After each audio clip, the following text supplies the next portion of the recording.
warahmatullahi wabarakatuh.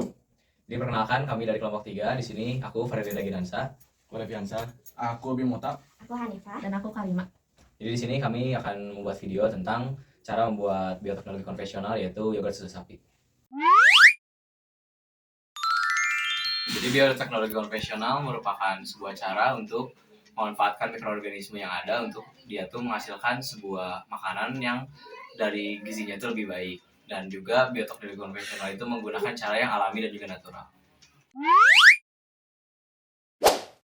Fermentasi itu adalah penguraian zat organik seperti gula atau laktosa oleh mikroorganisme dalam kondisi tertentu, biasanya tanpa oksigen, untuk menghasilkan zat baru.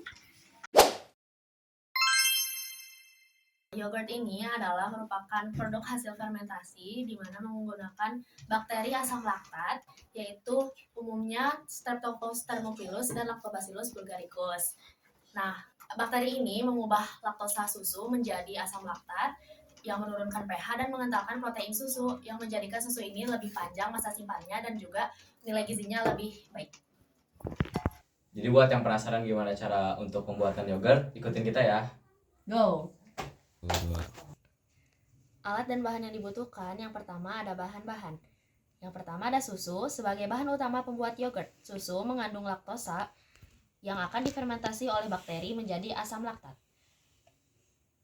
Dan yang kedua ada starter yogurt, mengandung bakteri seperti Lactobacillus bulgaricus dan Streptococcus thermophilus yang fungsinya untuk mengubah laktosa menjadi asam laktat, membuat tekstur susu menjadi kental, dan memberikan rasa asam khas yogurt. Dan alat yang diperlukan yaitu panci untuk memanaskan susu agar steril dan siap difermentasi. Yang kedua, sendok atau pengaduk untuk mengaduk susu dan mencampur starter yogurt supaya merata. Yang ketiga, wadah tertutup atau toples, tempat fermentasi yogurt. Yang terakhir, ada kain untuk membungkus wadah agar susu tetap stabil selama fermentasi. Pertama-tama, masukkan susu ke dalam panci sebanyak 1 liter.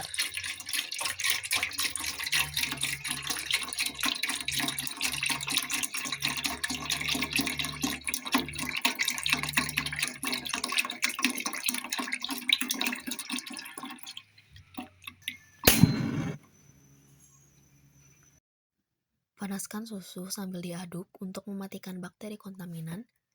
Tidak sampai mendidih, hanya sampai muncul buih. Dan jangan terlalu panas. Karena kami tidak menggunakan termometer, kami cek suhunya menggunakan tes jari. Dan jarinya harus steril. Jika sudah muncul buih, diamkan susu hingga hangat agar bakteri starter tidak mati. Buka tutup biokul. Kemudian masukkan biokul ke dalam gelas dengan bantuan sendok.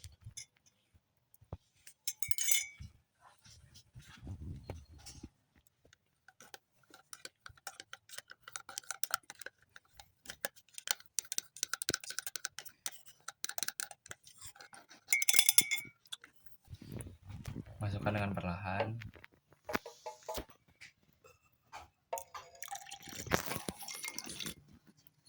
Kemudian aduk.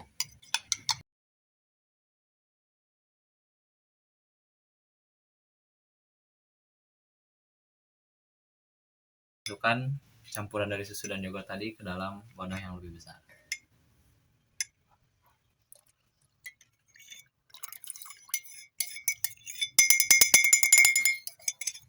Kemudian aduk.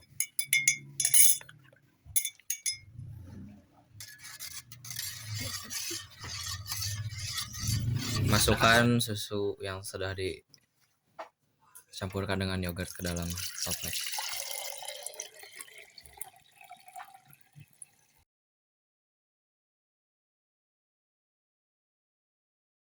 Tutup wadah dengan rapat.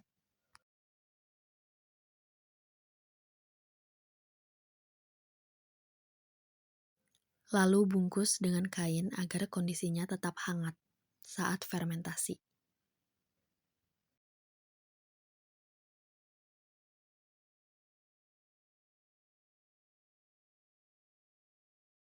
Simpan di tempat tertutup dan diamkan pada suhu ruang selama kurang lebih 24 jam. Setelah difermentasi 24 jam, cek kondisi yogurt.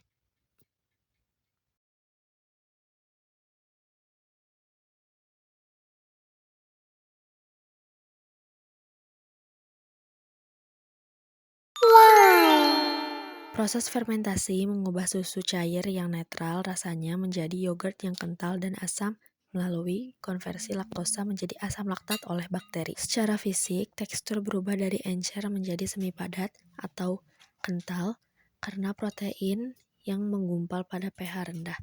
Sementara dari segi organoleptik, aroma susu segar berganti menjadi aroma khas yang tajam dengan rasa asam yang menyegarkan.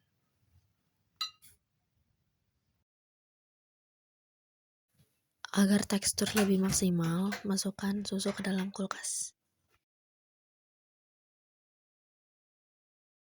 Kesimpulan dari praktikum yang sudah dilakukan bisa disimpulkan kalau yogurt dibuat melalui proses fermentasi yang termasuk bioteknologi. Konvensional bakteri dalam starter yogurt mengubah gula susu menjadi asam laktat sehingga susu berubah jadi lebih kental dan rasanya asam. Kebersihan pembuatan yogurt dipengaruhi oleh susu, waktu fermentasi, dan kebersihan alat yang digunakan. Melalui praktikum ini, kami jadi lebih paham bagaimana proses pembuatan yogurt dan peran mikroorganisme di dalamnya. Kegiatan ini juga menambah pengalaman dalam membuat produk makanan sederhana dengan cara yang ilmiah.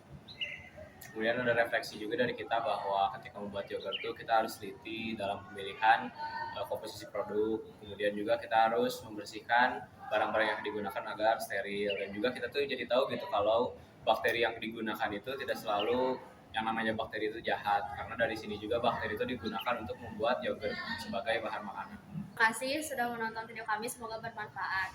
Assalamualaikum warahmatullahi wabarakatuh.